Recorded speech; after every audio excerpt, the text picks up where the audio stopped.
અત્યારે અમે વોટર ટાંકી છાનીની અંદર વિઝિટમાં આવેલા છે. અહીંયા સ્થાનિક કાઉન્સિલર્સને લગભગ 10 દિવસ પહેલાં મને રજૂઆત કરી હતી કે પીવાના પાણીની સમસ્યા છે. ગઈકાલે અમે રેડિયલ વેલમાં ગયા હતા ત્યારે ડિસિલ્ટિંગ કરવાથી જ આ કામ નિકાલ થાય એવું ખબર પડી છે. એટલે દિવાળી પછી ડિસિલ્ટિંગનું કામગીરી કરીશું. 12 MLDનું કંઈ અછત હતી, આપણે 10 MLD અત્યારે ઇન્ટરલિંકિંગથી પૂરું પાડી રહ્યા છે. 2 MLDની હજી અછત છે. અઠવાડિયાની અંદર આ કામગીરી પૂરું કરી દઈશું એટલે દિવાળી કોઈનું બગડે નહીં. દિવાળી માટે સારી રીતે અમે વ્યવસ્થા કરી રહ્યા છે.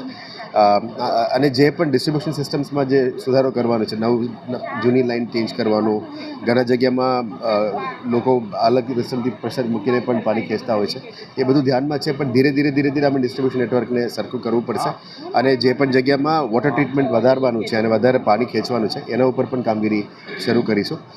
દિવાળી સુધી અમે સાચવીએ છીએ. દિવાળી પછી કમ્પ્રેસ્ડ એર ક્લિનિંગ, ડિસિલ્ટિંગ ત્યાં કરીશું આપણે ફ્રેન્ચ વેલમાં, જેનાથી આ બધું પ્રોબ્લેમ સોર્ટ આઉટ થઈ જાય. કારણ કે શટડાઉન લેવું પડે અને દિવાળી વખતે અમે શટડાઉન ના લઈ શકીએ. આવનારા દિવસોમાં પાણીનું જે સમસ્યા છે પૂરું કરવા માટે તમામ મહેનત કરી રહ્યા છે. સ્થાનિક કોર્પોરેટરશ્રી, પાણી સમિતિના ચેરમેન બધા આપણે સારી રીતે કોઓપરેટ કરી રહ્યા છે.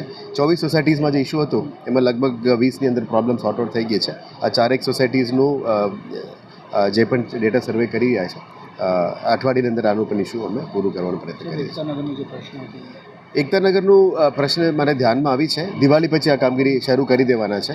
ટોટલી આમાં થોડું કન્ટેમિનેટેડ વોટરનો ઇસ્યુ હતો કારણ કે જૂના પાઇપ્સ છે ઘણા બધા, ઘરમાં પણ જૂના પાઇપ છે, એ બધું ચેન્જ કરવું પડશે. આપણે ડિસ્ટ્રિબ્યુશન નેટવર્ક ભલે ચેન્જ કરીએ પણ ઘરની અંદર પણ નેટવર્ક છે એ પણ ધીરે ચેન્જ કરવું પડશે. પણ દિવાળી પછી આ કામગીરી શરૂ કરી દેવાની છે. અત્યારે કામગીરી જે પ્રોસિજર છે, ફાઇલ પ્રોસિજર છે, એ બધું ચાલી રહ્યા છે.